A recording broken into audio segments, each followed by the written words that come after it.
Hi everyone. In today's tutorial, we will show you how to change the header size in your Shopify store. Adjusting the header size can improve your site's layout, make your branding stand out, and enhance the overall user experience. On your Shopify dashboard, to adjust the size of the header, go to Online Store. You can find Online Store on the left side of your dashboard. Once we click that, go to the theme where you want to edit the header. Now let's click Edit Theme. Here, we just need to click the header. To adjust the header size, we go to the left panel.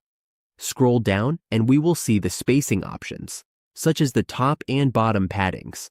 We can adjust these to create more or less space, depending on our preferences. To make the header larger, simply increase the padding.